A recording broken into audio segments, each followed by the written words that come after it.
양강의 비참한 최후를 물끄러미 바라본 구양봉이 황룡에게 말했다. 날이 곧 밝겠구나. 너희 아버지에게 가자꾸나. 그러자 황룡이 미소 지으며 답했다. 아버진 이미 도화도로 돌아가셨는데요. 그 말에 구양봉은 잠시 놀란 듯 했으나 이내 냉소를 지었다. 어린 계집애의 속임수에 속아 넘어갔구나. 구양봉의 몸에서 서서히 살기가 번지자 황룡이 얼른 말했다. 물론 처음에 한 말은 거짓말이죠. 아버지가 어떤 분인데 전진교 따위에게 잡히겠어요? 하지만 구음진경 이야기는 진짜예요. 그러자 구양봉이 냉소를 지었다. 영리하게도 거짓말과 참말을 교묘히 섞어 이야기했으니 내가 속아 넘어갈 수밖에. 그래, 네 아버지가 풀었다는 구음진경의 뜻을 한번 읊어보아라. 한마디도 빠뜨려서는 안 된다. 그 말에 황룡이 혀를 쑥 내밀며 말했다. 기억을 못하면 어쩌죠? 그러자 구양봉이 지팡이를 한번 땅에 내리찍었다. 기억하는 게 좋을 것이다. 너처럼 예쁜 아이가 내 독사에게 물리면 매우 안타까운 일이잖니. 황룡은 신상 뒤에서 뛰쳐나올 때 이미 죽을 각오가 되어 있었다. 그러나 양강이 처참하게 죽는 모습을 보자 두려운 생각이 들지 않을 수 없었다. 황룡은 자기가 1등 대사에게 전수받은 경문을 모두 알려주어도 구양봉이 자기를 놓아줄 리가 없다는 사실을 잘 알고 있었다. 하지만 어떻게 이 위기를 모면할 수 있을지에 대한 묘책이 떠오르지 않았다. 황룡은 일단 시간을 끌면서 생각하기로 했다. 전 경문의 원본을 본 적이 있으니 들으면 기억이 떠오를지도 몰라요. 아저씨가 한 구절 한 구절 읊어보세요. 그럼 제가 한번 해석해 볼게요. 그 말에 구양봉이 버럭 화를 냈다. 무슨 말인지 모를 경문의 내용을 어찌 외운단 말이냐. 얼렁뚱땅 넘어갈 생각은 하지도 말거라. 황룡은 구양봉이 구음진경을 외우지 못하는 것을 보고 좋은 생각이 떠올랐다. 그럼 경전을 꺼내서 읽어주시면 되잖아요. 그 말에 구양봉은 황룡의 해석을 들으려는 생각에 품속에서 곽정이 써준 경문을 꺼냈다. 그러곤 한 구절씩 읽어 내려가기 시작했다. 황룡은 구양봉이 한 구절씩 읽을 때마다 해석을 해주었다. 구양봉은 뛸 듯이 기뻐하며 급히 다음 구절을 읽어 내려갔다. 그렇게 한참을 읽어 내려가던 중 갑자기 황룡은 왼손으로 턱을 만지며 한참 생각하는 척하다가 고개를 가로저었다. 구양 아저씨, 잘못 읽으신 거 아니에요? 그 말에 구양봉이 경문과 황룡을 번갈아 보며 말했다. 무슨 소리냐? 틀림없이 이렇게 쓰여 있다. 그러자 황룡이 이상하다며 한참 생각하는 척하다가 손뼉을 치며 소리쳤다. 알겠어요. 틀림없이 곽정, 이 바보가 잘못 써준 거예요. 제가 한번 볼 테니 이리 줘보세요. 그 말에 구양봉은 아무런 의심 없이 황룡에게 경문을 건네주었다. 황룡은 오른손으로는 경문을, 왼손으로는 초를 건네받았다. 그런 다음 한참 자세히 들여다보는 척하다가 갑자기 발을 굴러 훌쩍 뛰어 거리를 벌리더니 구양봉을 향해 소리쳤다. 구양 아저씨, 이 경문은 가짜예요. 제가 태워버릴게요. 그러자 구양봉이 깜짝 놀라 소리쳤다. 왜 이러는 것이냐? 장난 그만 치고 어서 경문을 이리 가져오너라. 그러나 황룡은 여유롭게 웃으며 말했다. 경문을 가질래요? 아니면 내 목숨을 가질래요? 그 물음에 구양봉은 행여나 황룡이 경문을 정말 태워버리지는 않을까 조바심의 목소리가 떨렸다. 네 목숨을 가져서 뭐 하겠느냐? 어서 돌려줘. 그러면서 금방이라도 달려들어 빼앗을 기세를 취하자 황룡은 경문을 촛불 쪽으로 더 바짝 갖다 댔다. 섣부른 짓 하지 마세요. 한 발짝이라도 움직이면 태워버릴 거예요. 그러자 구양봉이 손을 내밀며 조심스레 말했다. 그래, 내가 졌다. 어서 경문을 내려놓고 네 갈 길 가거라. 그 말에 황룡이 다시 한번 못을 박았다. 당대 종사께서 설마 시건을 하시지는 않겠지요? 그러자 구양봉이 정색을 하며 말했다. 어서 경문을 내려놓고 네 갈 길로 가라는데 그러는구나. 그 말에 황룡은 조용히 경문과 초를 바닥에 내려놓고는 타구봉을 집어들고 절을 나섰다. 비록 구양봉이 잔인하고 교활하기는 하나 무림의 4대 고수로 명성이 자자한 당대 종사였다. 결코 어린 여자아이를 상대로 허언을 할 사람은 아니었다. 그런데 황룡이 막 절을 나서자마자 갑자기 엄청난 충격음이 들려왔다. 놀란 황룡이 고개를 돌려보니 신상이 산산조각으로 부서졌다. 가지낙, 이리 나오시오. 그러자 가지낙이 신상 뒤에서 뛰어나오면서 구양봉을 향해 철장을 휘둘렀다. 그러나 구양봉이 지팡이로 가진학의 철장을 쳐내자 가진학은 그대로 벽에 가서 처박혀 버렸다.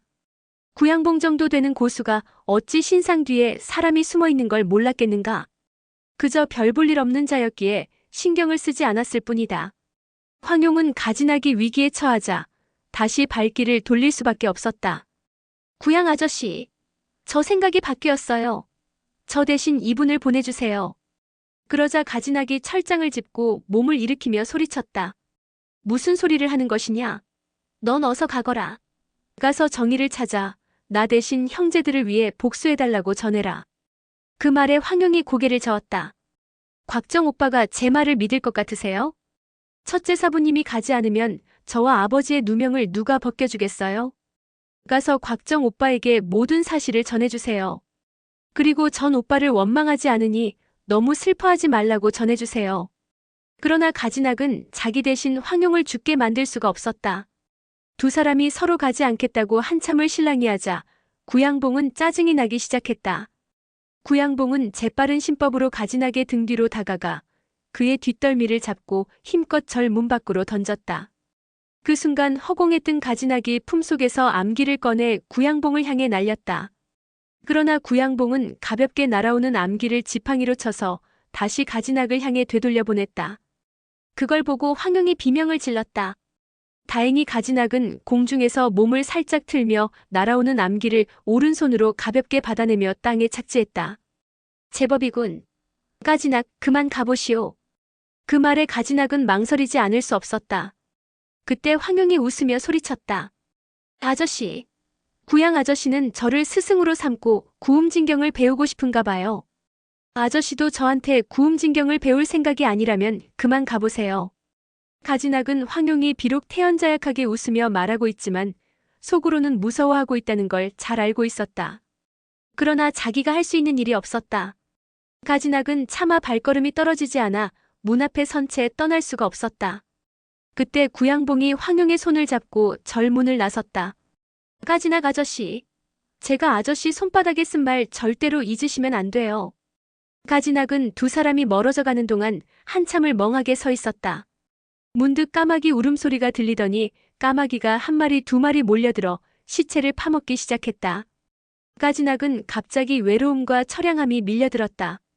사랑하는 형제들은 모두 죽고 없으니 이제 세상 천지에 누굴 의지해야 할지, 어디로 가야 할지 막막하기만 했다. 그때 갑자기 까마귀 몇 마리가 괴성을 지르며 날개를 퍼덕거렸다. 양강의 시체를 먹고 중독이 된 것이었다. 가진학은 그 소리를 듣고 긴 한숨을 내뱉고는 철장을 손에 들고 천천히 북쪽을 향해 걸음을 옮겼다. 3일째 되는 날 어디선가 수리 울음소리가 들렸다. 가진학은 곽정이 근처에 있을지도 모른다는 생각이 들어 황량한 광야에 서서 곽정의 이름을 소리쳐 불렀다. 그러자 얼마 지나지 않아 말발굽 소리가 들리더니 과연 곽정이 홍마를 타고 다가왔다. 곽정은 정신없이 싸우던 중 가진학과 헤어졌다가 이곳에서 뜻밖의 다시 만나니 반갑기 그지없었다. 곽정은 말이 멈추기도 전에 말등에서 뛰어내려 사부를 외치며 가진학을 향해 달려갔다. 그런데 가진학은 다짜고짜 곽정의 뺨을 후려쳤다. 곽정은 왜 맞는지 이유를 몰랐지만 묵묵히 가진학의 따귀를 맞을 수밖에 없었다. 가진학은 몇 차례 곽정을 때리더니 이윽고 자기 뺨을 때리기 시작했다. 곽정이 놀라서 왜 그러냐고 가진학을 말렸으나 소용이 없었다. 가진학이 10여 차례 자기 뺨을 때리고 나서야 겨우 손을 멈추니 사제지간에 모두 뺨이 퉁퉁 부어올라 있었다. 가진학은 한참 동안 자신과 곽정을 향해 욕을 퍼부은 뒤 겨우 마음을 가라앉히고 철창묘에서 있었던 일을 모두 이야기했다. 그 말을 듣고 곽정은 입이 딱 벌어졌다. 그리고 놀라움과 기쁨, 고통과 후회가 한꺼번에 밀려왔다. 가진학이 흐느끼듯 말했다. 그러니 우리가 얼마나 큰 잘못을 저질렀는지 알겠느냐? 그 말에 곽정이 무릎을 꿇고 말했다. 아닙니다, 사부님. 모두가 제 탓입니다. 사부님은 앞을 보실 수 없으니 어쩔 수 없었다 쳐도 제대로 알아보지도 않고 용의를 의심한 것은 모두 제 탓입니다. 그러니 저를 탓해 주십시오. 그러자 가진학이 버럭 화를 냈다. 눈이 어둡다고 마음까지 어두워서야 되겠느냐? 나도 마찬가지다. 그러니 어떻게든 용의를 구해야 한다. 황약사는 지금 어디 있느냐? 황도주께서는 홍사부님을 모시고 도와도로 가셨습니다. 사부님, 구양봉이 용의를 어디로 데려갔을까요? 그 말에 가지낙은 한참 동안 아무 말도 하지 않다가 이윽고 입을 열었다. 구양봉은 구음진경을 배우기 위해 용의를 데려갔으니 해치지는 않았을 것이다. 그러나 그 어린 것을 얼마나 괴롭히겠느냐? 난 이 길로 도와도로 가서 황도주에게 이 사실을 알려야겠으니 넌 무슨 수를 써서라도 용의를 반드시 찾아야 한다. 만약 용의를 구하지 못하면 넌 내 손에 죽게 될 테니 그리 알 거라. 그러고는 뒤도 돌아보지 않고 길을 떠났다. 곽정은 한참 동안 멀어져가는 가진학의 뒷모습을 바라보다 자신도 말머리를 돌렸다. 가진학과 헤어진 곽정은 어디로 가서 용의를 찾아야 할지 한동안 고민하다가 홍마와 수리를 이끌고 철참묘로 갔다. 절 안에는 사방에 뼈가 허옇게 드러난 사람의 시체와 죽은 까마귀 사체가 널려 있었다. 곽정은 양강 때문에 돌아가신 사부님들을 생각하면 지금도 이가 갈리지만 어차피 양강이 죽었으니 증오의 마음도 잊어야겠다는 생각이 들었다. 곽정은 의형제를 맺은 예정을 생각해 양강의 시체를 수습해 절 후원에 장사 지내주었다. 그러곤 절을 나선 곽정은 발길 닿는 대로 여기저기 방방곡곡 물어가며 황용을 찾아 헤매기 시작했다. 어느덧 6달이 지났다. 가을이 가고 겨울이 지나 다시 봄이 되었다. 곽정은 홍마와 수리를 데리고 하염없이 황용을 찾아다녔지만 그 어디에서도 황용을 찾을 수 없었다. 곽정은 황용이 얼마나 많은 고초를 겪고 있을까 생각하면 마음이 찢어지는 것만 같았다. 그렇게 정처 없이 전국을 돌아다니던 어느 날 곽정은 귀운장을 찾아갔다.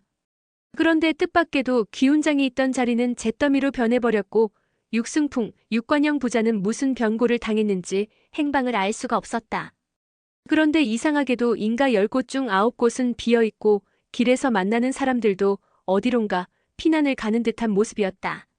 알고 보니 몽골과 금이 전쟁을 벌인 끝에 금이 크게 폐해남으로 후퇴하면서 도둑질, 방화, 강간, 살인 등 온갖 만행을 저지르고 있었던 것이다.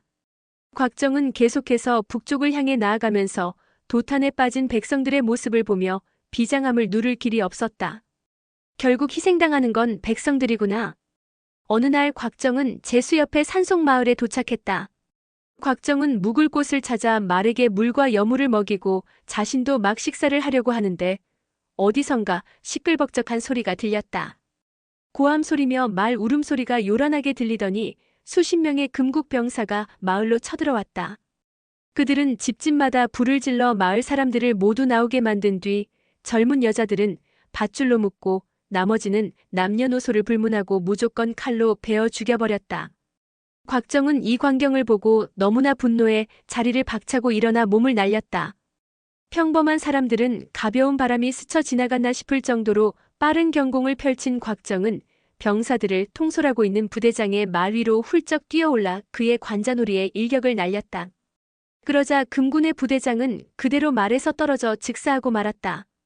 금의 병사들은 이 모습을 보고 함성을 지르며 곽정을 향해 일제히 달려들었다. 그러나 곽정은 병사들 사이를 종횡무진으로 누비며 금군들을 해치웠다. 패잔병들은 그러잖아도 지치고 사기가 꺾여있던 차에 무서운 기세로 덤벼드는 곽정을 보자 더 이상 싸울 의지가 생기지 않아 도망가기 시작했다. 그런데 갑자기 맞은편에서 큰 깃발이 보이더니 안개 속에서 한 부대의 몽골 병사들이 급히 다가왔다.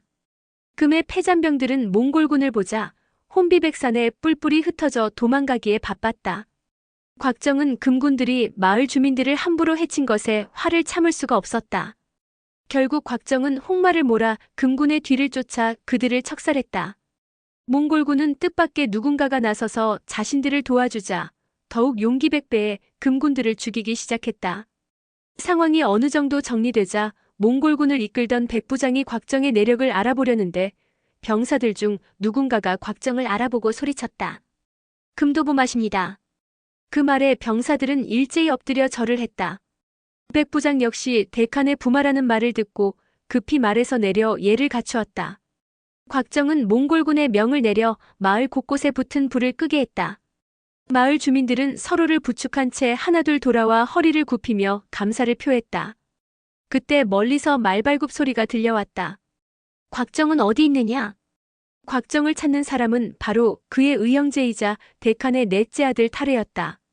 곽정은 타레를 보자 기쁨과 반가움을 뭐라 표현할 길이 없었다. 두 사람은 서로 힘껏 포옹하며 반가움을 나누었다. 타레는 천부장에게 명하여 금군을 계속 추격하도록 하고 산 중턱에 진영을 설치하도록 한 뒤 곽정과 함께 그간의 이야기를 나누었다. 타르의 말에 따르면 최근 몇 년 동안 태무치는 대대적으로 동정서벌을 추진하여 끊임없이 영토를 넓혔다. 현재 타르는 목화려와 함께 금국을 공격하는 중인데 얼마 전 산동 지역에서 수차례의 전투 끝에 금을 크게 물리쳤다고 했다. 현재는 금의 패잔병들은 동관으로 후퇴해 방어만 할 뿐 감히 산동으로 나와 전투에 임하지 못하는 상황이었다. 곽정은 타르의 진영에서 며칠을 머물렀다. 그러던 어느 날 태무친이 모든 장수를 막북으로 소집한다는 소식이 전해졌다. 타레와 목화려는 곧 영기를 부장에게 건네주고 막북을 향해 떠났다.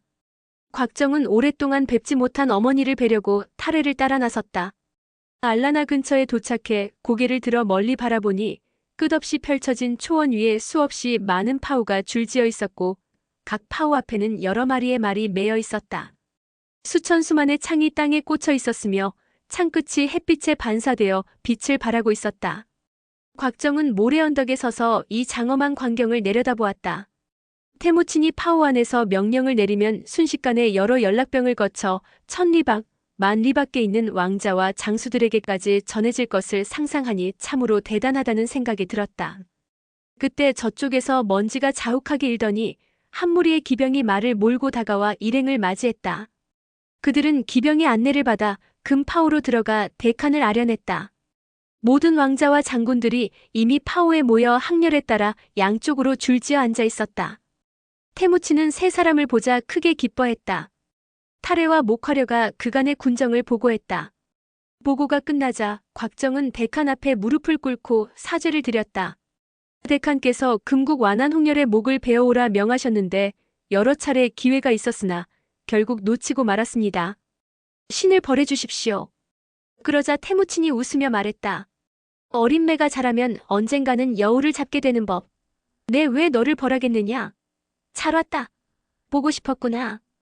파우 안에서는 금을 토벌할 계책을 논의하는 중이었는데 회의는 밤이 되어서야 끝났다. 그제야 곽정은 금빛 파우에서 물러나와 어머니가 계시는 파우를 찾아 나섰다.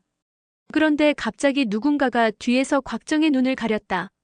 무공이 높은 곽정의 뒤를 누군가 잡는다는 것은 쉬운 일이 아니었지만 코끝에 전해지는 향기로운 냄새로 대충 상대를 짐작한 곽정은 흔쾌히 뒤를 잡혀졌다. 곽정의 눈을 가린 것은 태무친의 막내딸이자 곽정의 약혼녀인 화쟁이었다. 고개를 돌려 바라보니 화쟁이 수줍게 미소를 띤 채 서 있었다. 오랜만에 본 화쟁은 더욱 키가 자라 있었고 사막의 핀 꽃처럼 예뻐 보였다. 화쟁은 곽정을 만난 기쁨에 그만 눈물을 흘리고 말았다. 곽정은 그런 화쟁의 손을 잡고 어머니 이평의 파우로 향했다. 이평은 갑자기 나타난 곽정을 보고 얼마나 반갑고 기뻤던지 한동안 말을 잇지 못했다. 며칠이 지나 태무친이 곽정을 불렀다. 나는 신의를 중히 여기는 네가 마음에 든다. 며칠 후 너와 화쟁의 혼례를 치를 계획인데 어떠냐? 곽정은 갑작스러운 혼례 이야기에 깜짝 놀랐다. 그러나 태무친의 엄숙하고 위험 있는 표정을 보니 차마 거절할 수 없었다. 태무친은 소박하고 조용한 곽정의 성격을 잘 알고 있기 때문에 곽정이 너무 기뻐 아무 말도 하지 못하는 것이라 생각했다. 태무친의 하나뿐인 딸인 화쟁은 어려서부터 총애를 한 몸에 받고 자랐다. 몽골의 국군이 융성에 점차 영토를 확장해 가고 있는 데다 모든 전투에서 승승장구하고 있던 때라 각 족장들은 태무친의 딸이 시집간다는 말에 연일 사절단과 선물을 보내 축하의 뜻을 전했다. 화쟁 공주는 너무 기뻐 희색이 만면한 반면 곽정의 표정은 어둡기만 했다. 혼례일이 점점 다가올수록 곽정은 어찌해야 할지 알 수가 없었다. 이평은 아들의 안색이 심상치 않음을 보고 아들을 불렀다. 곽정은 그동안 있었던 일이며 황룡의 처지를 모두 털어놓았다. 이평은 아들의 말을 듣고 한참 동안 아무 말도 하지 못했다. 어머니, 어떻게 해야 할까요? 만약 아버지가 이 같은 상황에 처했다면 어떻게 하셨을까요? 이평은 갑작스러운 질문에 잠시 생각에 잠겼다. 그러나 남편의 강직한 성격을 떠올리니 답이 분명해졌다. 네 아버지는 평생 어떤 어려움이 있더라도 스스로 정한 뜻을 굽힌 적이 없단다. 네 마음이 가는 대로 하거라. 곽정은 어머니 말을 듣고 무언가 결심이 선 듯 비장한 표정으로 일어났다. 어머니, 만약 용희가 아무 일 없이 무사하다면 반드시 약속대로 화쟁과 결혼하겠습니다. 그러나 만약 용희에게 무슨 일이 생겼다면 전 평생 누구와도 결혼하지 않겠습니다. 그러자 이평이 물었다. 댁한께는 무엇라 말씀드릴 작정이냐? 댁한께도 똑같이 말씀드려야죠. 그래, 더 이상 미뤄서는 안 되겠구나. 지금 당장 가서 댁한께 말씀 올리거라. 그런 다음 너와 난 내일 남쪽으로 떠나자꾸나. 곽정은 고개를 끄덕였다. 곽정 모자는 그날 밤 짐을 꾸렸다. 간단한 옷가지와 은전 몇 양을 제외하고 덱하니 하사한 모든 물건은 고스란히 남겨두었다. 오늘의 영상은 여기까지입니다. 영상이 도움이 되셨다면 구독과 좋아요, 알람 설정 부탁드립니다. 시청해주셔서 감사합니다.